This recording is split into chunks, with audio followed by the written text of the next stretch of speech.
Hey, everybody, good morning. It is, I'm pretty sure, Friday morning. I've already messed up once on what day it was when I woke up Sunday, took the dog out, and worked for 45 minutes thinking that it was Monday morning. Anyways, pretty sure it's Friday. All right, let me see. Hold on. I got too many tabs open, and apparently I am hearing myself. There we go.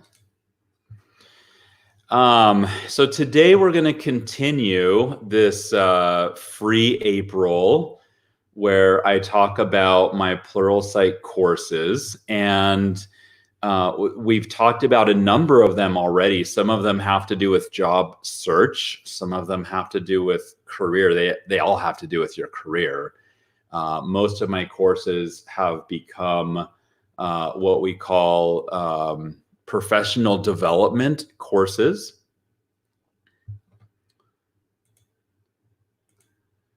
All right.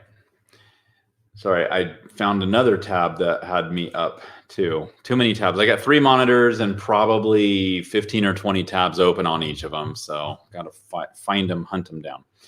So anyways, the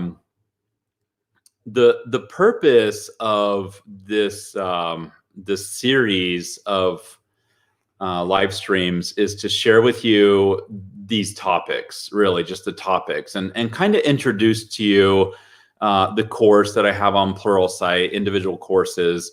And I want to kind of put some context behind them and put some meat around them.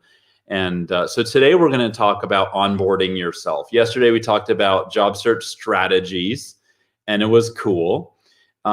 Today we'll talk about onboarding yourself. And it's interesting because most of the people that I talk to are in job search. They're in some kind of transition, and they're doing really hard work to find a job. Hopefully they're getting in interviews.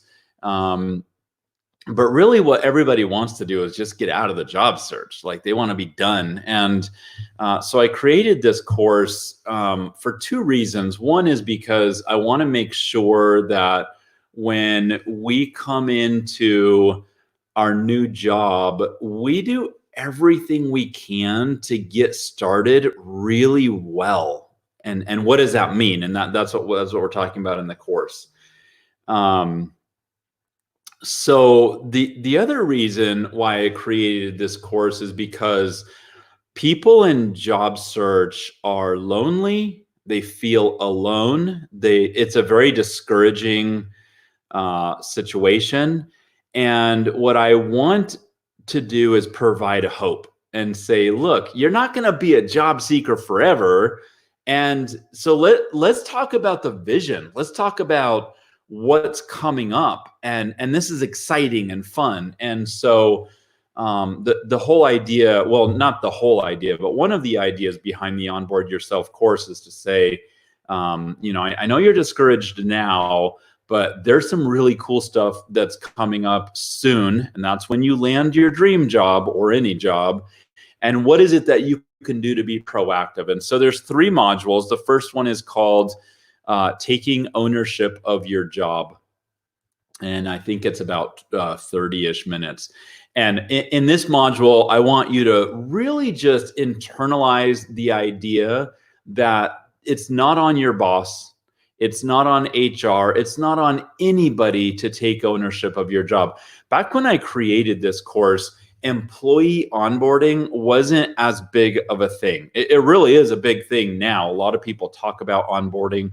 And when I took a job a couple years ago at this company that even writes books on employee onboarding, my boss put together like a 12-page plan, like a 90-day plan of how Jason was going to be onboarded, and like day 1 and week 1, and we're going to do this together. And it was kind of like when Buddy the Elf wrote on his little Etch-a-Sketch, like what he was going to do with his dad, Walter, and had like, I don't remember, go walk in the park and make a snowman and eat candy and cuddle or something like that.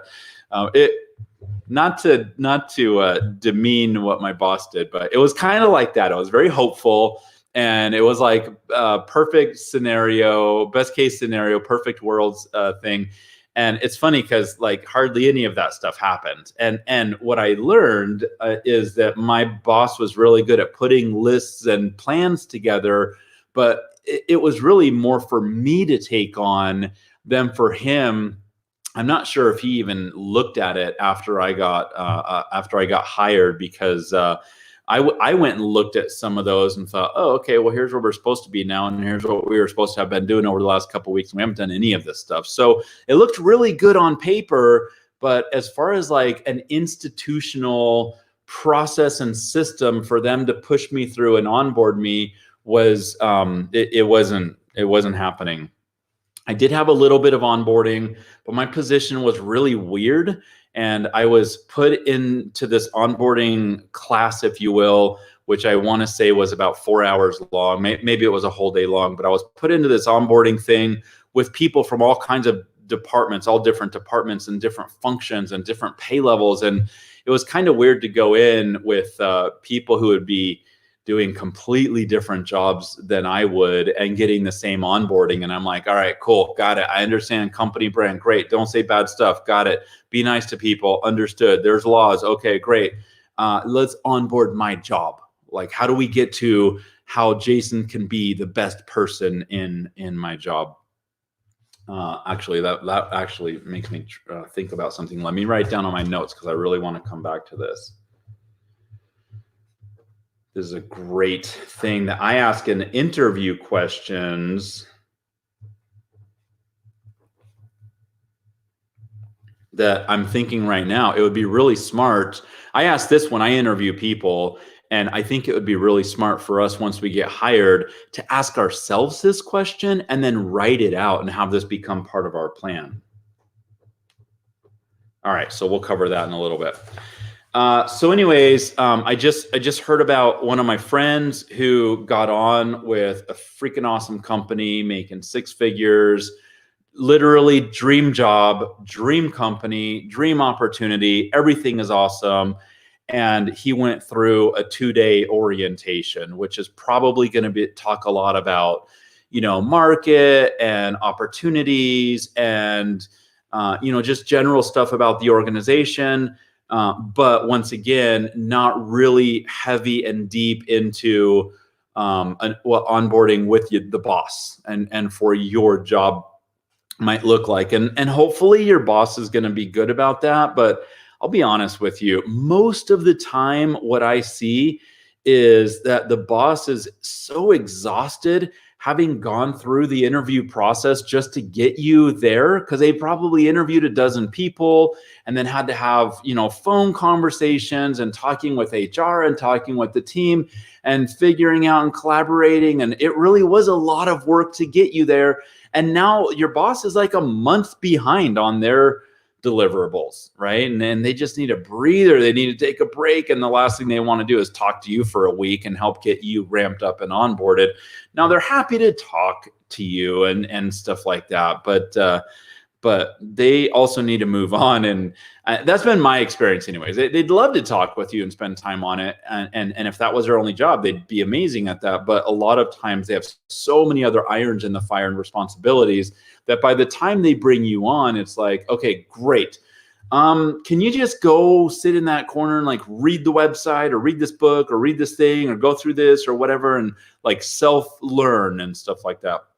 That's the observation that I'm coming at this with. And so when I created this course, Onboard Yourself, the whole idea was I want you to be proactive. Down later in the course, I think it was in the 3rd module, I used the phrase owning the onboarding experience.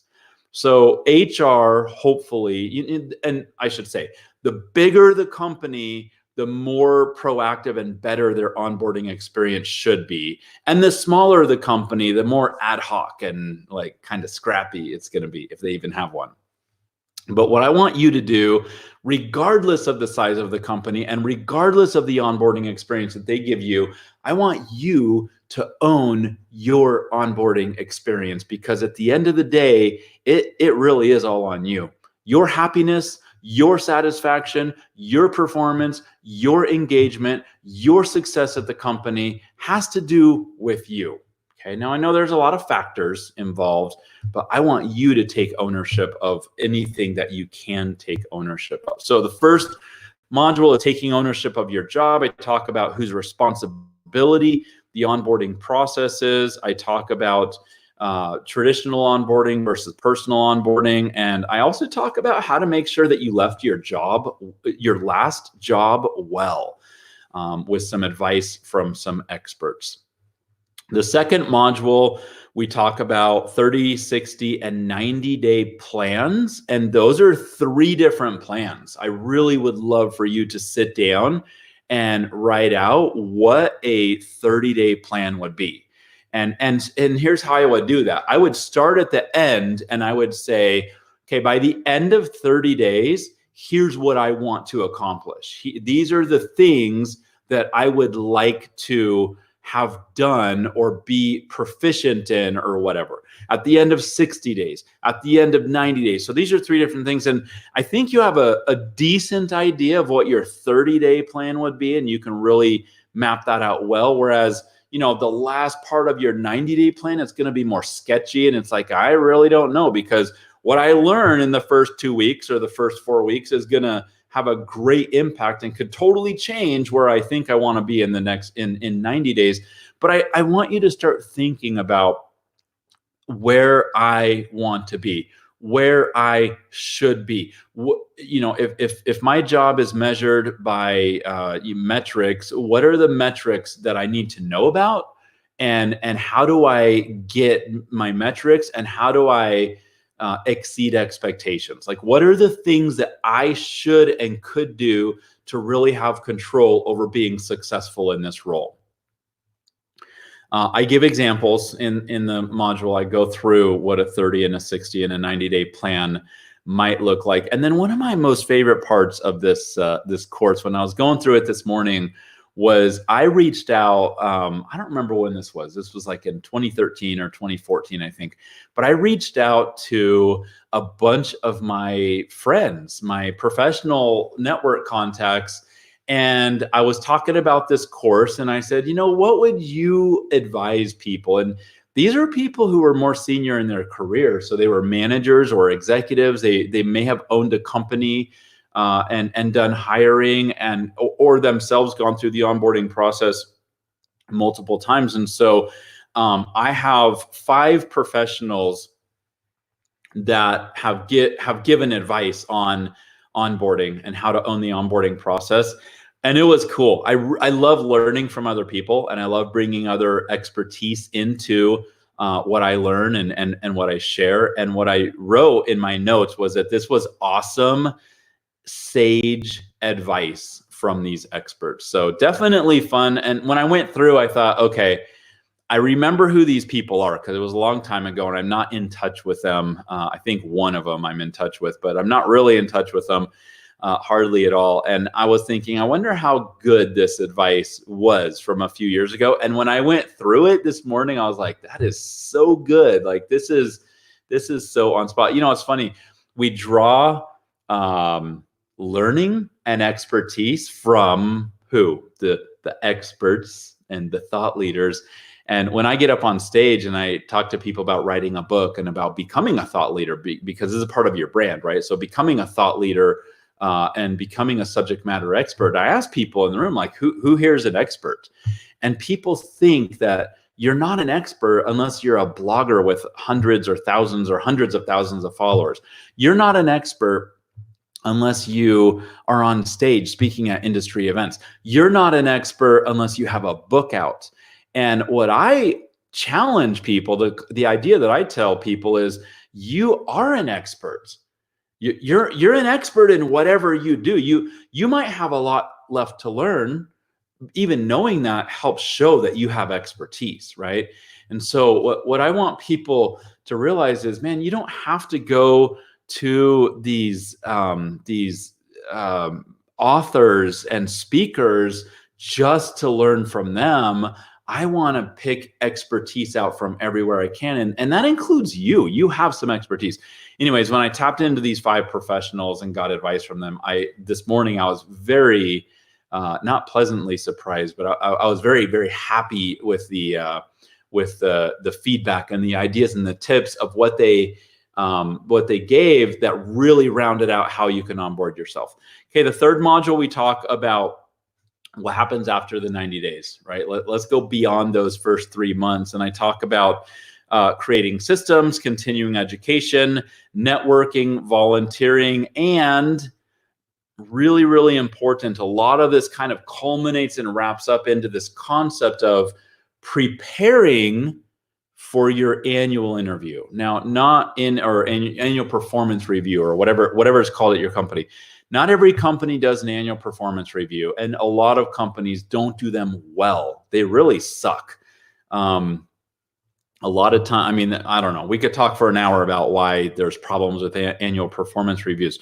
But what I want you to think about is, okay, in 1 year from now, I'm going to be sitting down with my boss, and it might be a completely different boss than the one who hired me, but I'm going to sit down with my boss and we're going to look at our past year, and that conversation can have a bearing on my next pay raise, right? Or promotion or opportunities that come up or whatever. And so what are the things that I can start doing right now to prepare for that annual performance review? Now, I'll tell you what your boss is doing to prepare for that. Nothing. Unless you have a super amazing organized boss who really thinks a lot about performance reviews. But generally, when you walk into a performance review, they're going to spend, 15, 20 minutes right before your meeting, maybe a half an hour. And they're just going to like kind of brainstorm. Okay, well, I think Jason did well this year. And I think Jason maybe accomplished this, or you maybe kind of had that issue 6 months ago with that other person. I don't remember what it was, but it left a bad taste in my mouth, and Jason was involved. So he probably had some fault, right? Now we're trusting and we're dealing with the memory of our boss over the last year, and they're thinking about 400 things and multiple other people, and they might get stories mixed up, and this is going to have an impact on you and your career and your income, right? And so what I would rather have you do is figure out how you can walk into that meeting and say, hey, here's the last year in review. Let's say it was a calendar year, which is not very likely, but let's say it's a calendar year.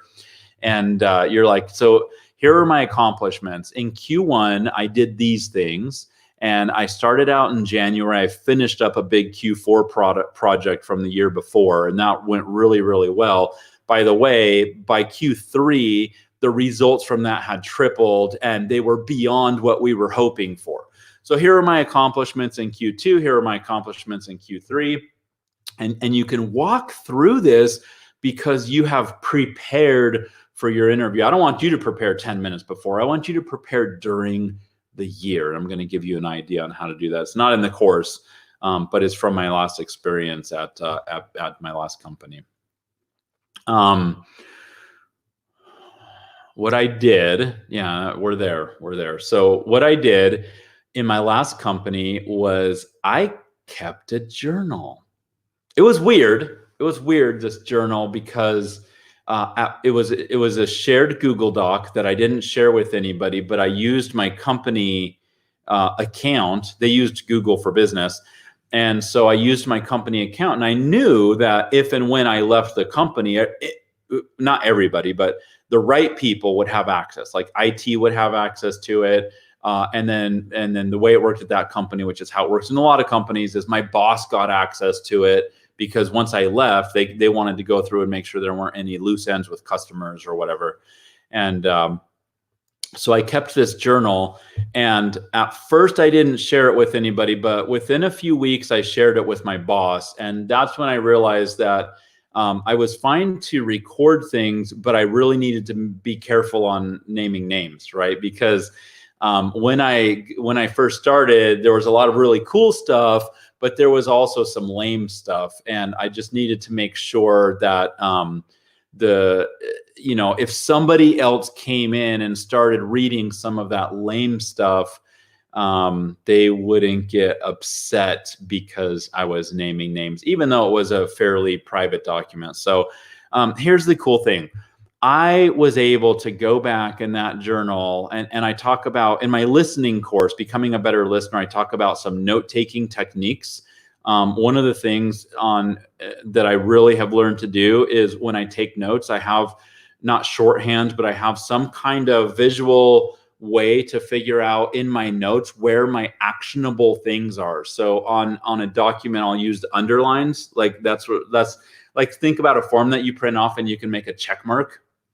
So there's an underline or a box and you can make a check mark. So I don't do a box because I honestly don't know how to do that right away. Like off the top of my mind, I don't know how to do that, but I do know how to make an underline. So in my notes, I had an underline section, and then I would put like, make sure you follow up on this or do this or whatever. And so that was actually really good. Thinking about this proactive onboarding and my annual performance, probably what I would do in my notes, in my journal, which was all in one place, is I would go through and have some other visual designation that I could easily go through and say, here's an accomplishment that I want to bring out, or that might be appropriate to bring out in my performance review down the road. And honestly, whether it's a quarterly, every 6 months, every 12 months, however often you do your performance reviews, this document would really come in handy. It's something I could go read through and like pull stuff out that I hadn't flagged and like, oh, this actually was awesome, or this turned into something or whatever. But it's also something that I can really say and hear exactly where my accomplishments for this year. So I love the idea of having a journal. The other thing that I did was I would send my boss, let me think. I can't remember. I don't think I did this daily because that would have been too much for him and me, but I'm pretty sure I sent him an email weekly of an update of what I was doing. So my boss and I, we were creating a whole new division. We were creating a new product. We were creating new systems.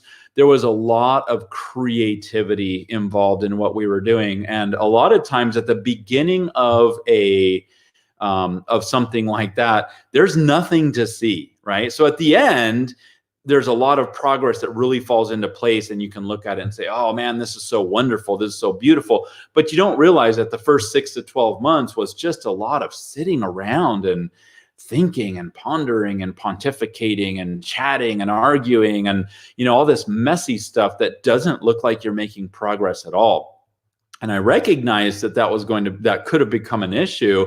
And I wanted to make sure that my boss knew that I wasn't just sitting around staring at the wall or staring at the screen or not doing anything, because we do, I think human nature is to look at someone and think like, they haven't moved for an hour. Like why are we paying them? What's the value that they're bringing to this organization? And my first job that I started out, I was an IT manager not my first job, but my first job out of school. I was an IT manager at a janitorial company, and the managers, the leaders in the janitorial company were used to seeing people physically move and finish. We got 14 toilets done. We got 3 bathrooms done. We got these rooms done. We vacuumed, blah, blah, blah. We did all these things. And their employees that they were supervising were always moving and could check things off a list.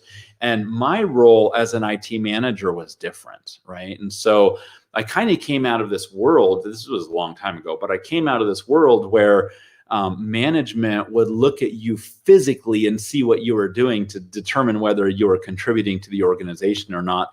And so when I started this job a couple of years ago, I wanted to make sure that my boss wasn't sitting there thinking, man, is he doing anything? Like, I'm not seeing anything out of him. And I think that we should be seeing this stuff by now. Or maybe we have some objectives, like quarterly objectives that are a couple of months out, really. And it's like, okay, are we actually going to hit those? Are they on his radar? Is he thinking about these things? And so I think it's important, for me, it was important to come up with a weekly summary of, here are the things I worked on, and here are some things that, whether I accomplished them or I killed them or I pivoted or whatever. And then here are the things that I'm going to be focusing on next week. And the cool thing is it forced me to sit down, sit back, take a breath, try and figure out what I was doing, where I was effective, where I wasn't effective, if I was as productive as I wanted to be that week. And then when I came in the next week, I could pull that email up, have a very quick review of what I did and the projects that I was in the middle of, and see what I thought was important to work on for that current week. It was a great tool for me, but I know it was also a great tool for my boss. And what I learned later was that my boss felt like I was really, really busy and productive and really contributing, right? And the alternative with no or low communication would have been a lot of, I think he's doing well. I think he's doing things. I'm not quite sure. Okay. But my proactive communication, he could walk into any meeting talking with other company leaders and completely have my back, which was cool. And actually that happened. I know that happened. All right. Last thing, I think this is going to be the shortest live stream that we do. Last thing that I just want to talk about, one of my favorite questions that I ask as a hiring manager is something along these lines. And the question is, what will success look like in this role for you? As an interviewer, I love asking that question to managers, right? Hiring managers. I'm like, hey, based on what your idea of what this position is and what the last person did or the last people did, what is it that you want out of me that you're going to be really happy with? Okay. And so as a hiring manager, when I ask that question, what I'm really asking is, what do you understand this job to be? Because when you answer that question, if you tell me or how shall I say this? The way you answer that question tells me if you understand the job, if you and I are on the same page, if we're talking about the same role, like that's pretty important. If you come at me with a bunch of ideas and metrics and deliverables and things like that, I'll be like, I don't need to worry about this person. Like, they understand what this role is. They understand what they need to focus on.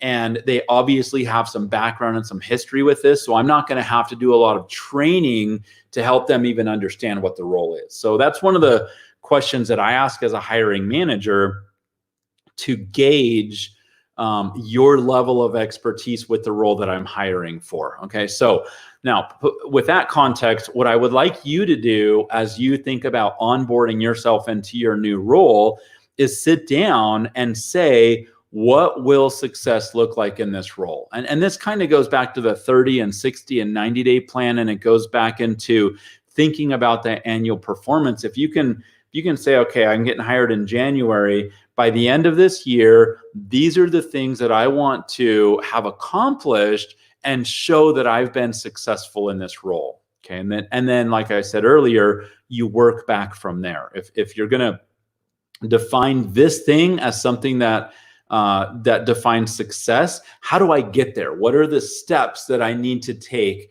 in order to accomplish this by the end of this year? So I think that is a great way to put in perspective what your new role is. One of the most important things that I want you to take away from this course on Pluralsight is that, like I said at the very beginning, you can't trust HR to make sure that you're successful. You can't trust your boss to make sure you're successful, because as much as they want you to be successful, and as much as hopefully they're providing resources and they're giving you time and training to be successful, they got stuff to do. They got other stuff to do. And as a boss, I've learned that my best people are not people that I have to drag along. I don't want to drag you along. I want to give you a role. I want to point you in a direction and just kind of push you along and say, go get it. And then I can go focus and work on my other stuff. But I honestly, some people are excellent people managers. And in certain functions, a people manager is what you need. The people that I hire, if they need a people manager, they're not the right people for my team. Okay. And so that's really where I'm coming at this course is I don't want to make you someone who needs a people manager. Do you need support? Do you need training? Do you need, any guidance and all that stuff? Absolutely. We all need that. But I don't want you to be the person who's always, 6 times a day at your boss's door saying, hey, now what should I do? Hey, now what should I do? Hey, what do you think about option A or B? You were hired to do a job. I want you to do that job. And I want you to be proactive at doing that job. I want you to own the onboarding experience. So go check out the Onboard Yourself, what to do after you land your dream job. Even if you are not landing a dream job, but you just want to have a refresher at the current company that you're at and just kind of have a start over and maybe think more strategic and proactive about your career management, go watch this course on onboarding yourself. During April of 2020, Pluralsight is completely free. So I have on my blog, jibberjobber.com/blog, I have links to the form, the exact form that gets you into the free April. Or you can go to pluralsight.com and just hopefully you get to the right form. Also, I have on this channel, I have multiple reviews of topics where I just kind of pontificate and think about and talk about and give context to some of these courses. And I'll do that all through April. On Monday next week, which will be Monday the 13th, we are talking about one of my most favorite topics. It really hadn't been on my radar until I was asked to do this course, and I fell in love with the topic. It's called Leading with Emotional Intelligence. And I kind of thought emotional intelligence was kind of frou-frou, like fluffy, and there wasn't anything serious behind it. But as I dug into the hows and whys and whats of emotional intelligence, I came away a changed person and with a changed perspective. And I love the idea of leading with emotional intelligence. I think I tweeted something that said something like, if we all increased or started to work on our emotional intelligence, we would live in a completely different world. It's that awesome. Like, how cool is that, right? Like, it's just this concept that would change the world, and that is through increased emotional intelligence. So with that, I will leave you for the weekend. Thanks for joining me. Feel free to share this on Twitter, Instagram, whatever. Go subscribe and do all that other YouTube-y stuff. Check out some of my other reviews of my other courses. And for sure, get on Pluralsight. Oh, one last thing. If it's past April of 2020 and you want to get access, hit me up. Go to jibberjobber.com and find the Contact Us link, and we might be able to get you a 30-day pass. All right. Good luck.